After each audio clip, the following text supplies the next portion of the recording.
Council District 3, the chair recognizes Zeshan Hamdani for the purpose of nominating Talat Hamdani.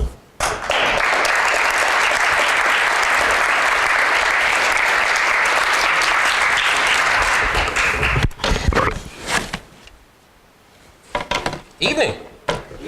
How are you guys doing? My name is Zeshan Hamdani. I'm the youngest son of Talat Hamdani. I am bursting with pride to place my mother's name in nomination to the Democratic candidate to represent the 3rd Council District on the Brookhaven Town Council. Of course, there's nothing remarkable about a son being proud of their mother. What is truly remarkable is my mother's story.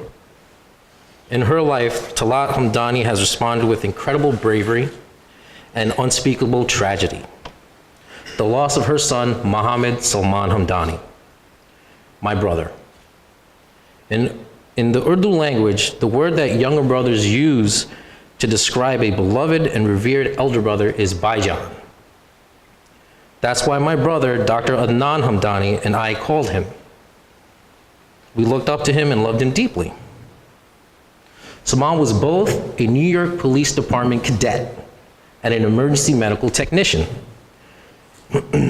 In the late summer of 2001, he was working as a lab analyst at Rockefeller University's Howard Hughes Medical Institute in Manhattan, as a step toward attending medical school. If medical school didn't work out, his alternate plan was a career in the police department. On the beautiful morning of September 11th, Salman took the 7 train to work, as he always did, and that was the last our family saw of my beloved big brother, my Baijan. Like so many families, we fell into a dark time of uncertainty and dread, not knowing what happened, but fearing the worst. Unlike other families, we had to bear another pain, suspicion, based on nothing more than his name, Muhammad. And perhaps his work with chemicals. A nasty flyer circulated saying that the police were looking to question him. The New York Post carried a story about him, and the horrible headline was, "Missing or Hiding." Months later, workers digging through the rubble found Salman's body in 34 parts. Obviously, from the 7 train, he had seen the burning World Trade Center and headed downtown to use his EMT training to help. He died trying to help others. My mother determined that Salman should not be forgotten, but honored for acting as a first responder and sacrificing his life.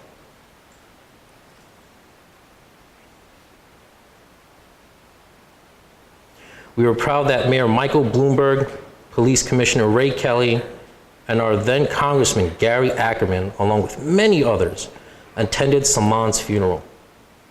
We were proud when his name was inscribed in the U.S. Patriot Act as a hero. But that was only the beginning of her journey.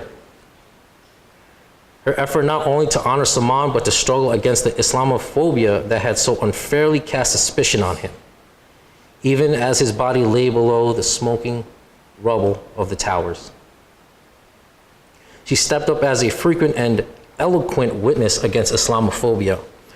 On TV, before committees, wherever her voice was needed. When a Long Island congressman held sham hearings that demoralized Muslims, she spoke out.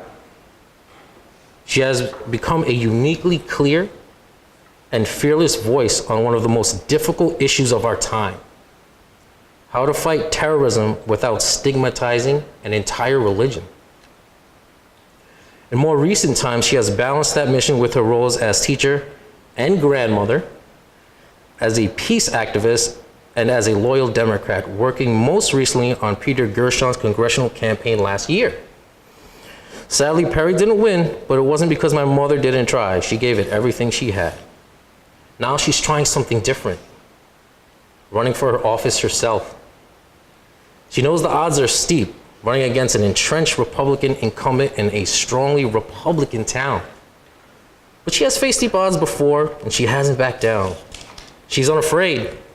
unafraid to knock on endless doors, unafraid to make endless calls, which I know because she calls me a lot, unafraid to tell her story and trust that voters will see her for what she is, a proud American with proud Pakistani roots, committed to social justice and to meeting the needs of everyone who live and work in the 3rd Council District.